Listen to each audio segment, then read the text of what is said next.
Hello everybody, today we're going to talk about how a solar panel works. So in case you've ever wondered how just putting a solar panel per Zuwa produces electricity, this is a video for you. Solar panels go way back to 1883 when American inventor Charles Fritz created the first commercial solar panel, where he coated a thin layer of gold on selenium. That solar panel produced power with an efficiency of about 1 to 2%, very low compared to current solar panels, which usually have an efficiency of 15% to 20%.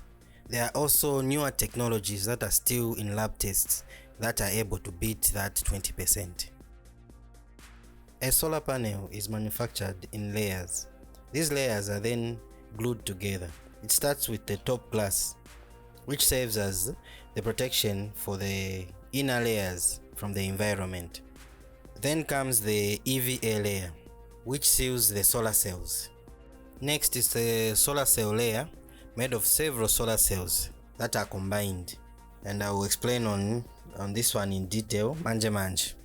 After the solar cell layer, we have another EVA layer that seals the solar cells from the bottom. And then the last layer is usually a white RVF film that protects the bottom of the solar panel from the environment. Now, back to the solar cell layer of the panel. Like I said earlier, this layer is not one single layer. Instead, it's made out of several solar cells, which come in different sizes and orientations depending on the company that is manufacturing them. These solar cells are then put either in series or parallel, sometimes a combination of both, to achieve the desired voltage and amps.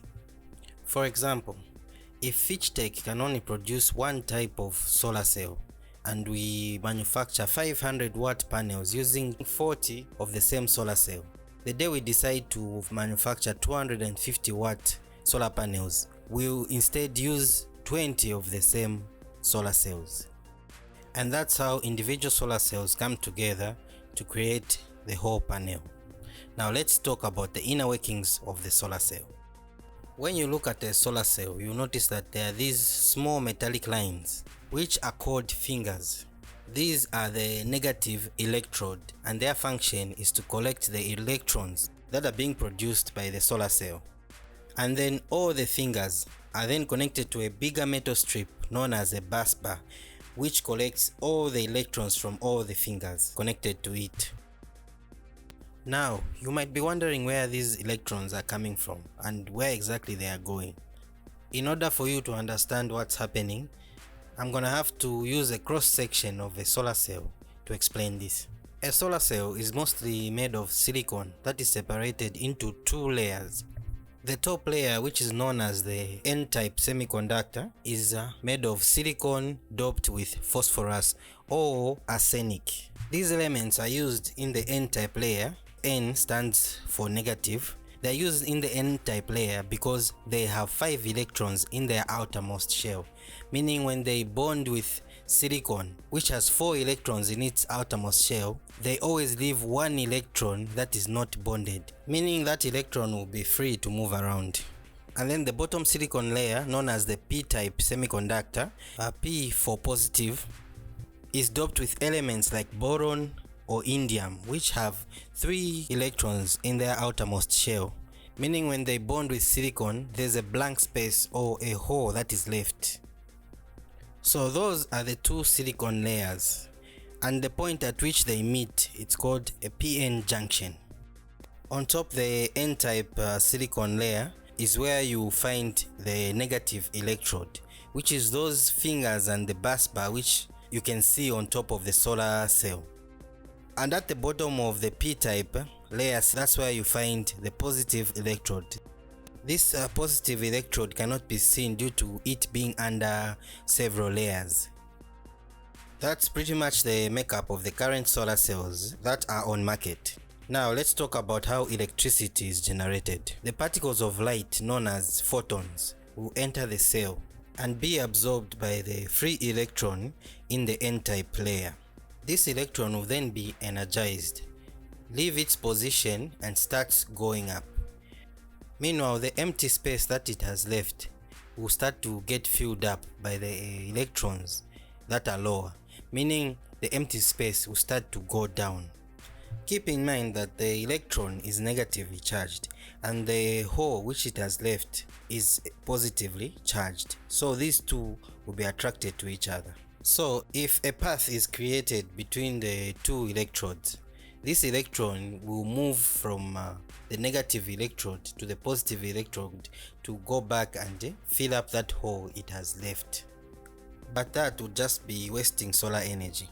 So instead of putting a direct connection from the negative electrode to the positive electrode, a load is put in the path of these moving electrons. So as these electrons are moving, absorbing the solar energy from the sun and moving out of the n-type layer into the negative electrode and moving around the load up to the point where they go back to the positive electrode and enter the hose which they had left after being energized. An electric current is then created, which can be used for powering electrical devices of all types. And that's how a solar panel converts solar energy into electrical energy. Before this video is wrapped up, there are a few points to take note about solar panels. 1. The energy a solar panel produces is greatly affected by the angle at which the light from the sun enters the solar cells. For the best performance, the sun would have to hit at a 90-degree angle, but knowing that the sun moves from morning up to sunset, that is not possible for the whole day to be at a 90-degree angle. So the best you can do is take note of your latitude and your longitude, not forgetting your direction, so that you can set up your solar panel to make the most energy possible. For Zambia, in most cases, the best time when a solar panel makes a lot of energy is between 9 to about 15 hours. Or just maybe, if you have money to dish out, you can buy one of these contraptions.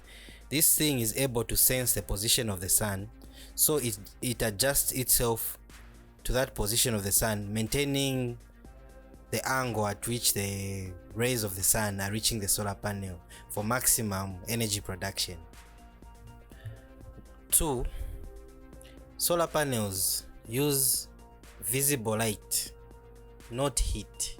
I've heard so many people mention that when it reaches at 13 hours, when the sun is high, they mention that that's when a lot of energy will be created, when the heat is a lot. But the reality is that heat is not what is converted by the solar panel. Of course, solar panels have an operating temperature. It has to be within the operating temperature, but whenever the heat is too much to the point where it goes beyond the operating temperatures, the solar panel loses its efficiency. So the heat is not important in production of electricity. What is important is the light. That's what is converted by the solar panel. Whenever there's too much heat, it goes way beyond. The solar panel might not get damaged. They are made to withstand those bad conditions. But what will happen is that when there's just too much heat, the solar panel will reduce in efficiency. If you remember in high school, there's that theory they taught us at school, kinetic theory. The hotter something is, the more the particles vibrate inside it. Those vibrations will interfere with how the solar energy is being absorbed by the solar panel. So heat isn't really good for the solar panel, but light is the one that is very good for it. 3. I'm sure you have seen there are those solar panels that instead of the white backsheet behind, they look like the front of the solar panel. They also look like a glass with cells.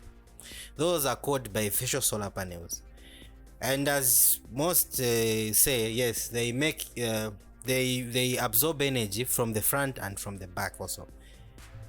but the back isn't as efficient as the front. The front is what makes a lot of energy, the back not so much. It depends depending on the type, but the back isn't really that great at creating energy. It's just more like a add-on, not equal front and back.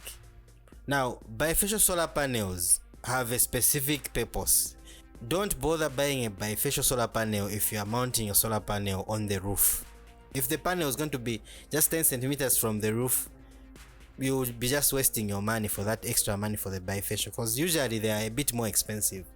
If you want to use my bifacial solar panels, you must mount them higher so that that space will allow for light to hit even the back side of the solar panel, so that it makes some extra energy. If possible, with my white stones on the ground for better reflection, or in some cases they are mounted 90 degrees.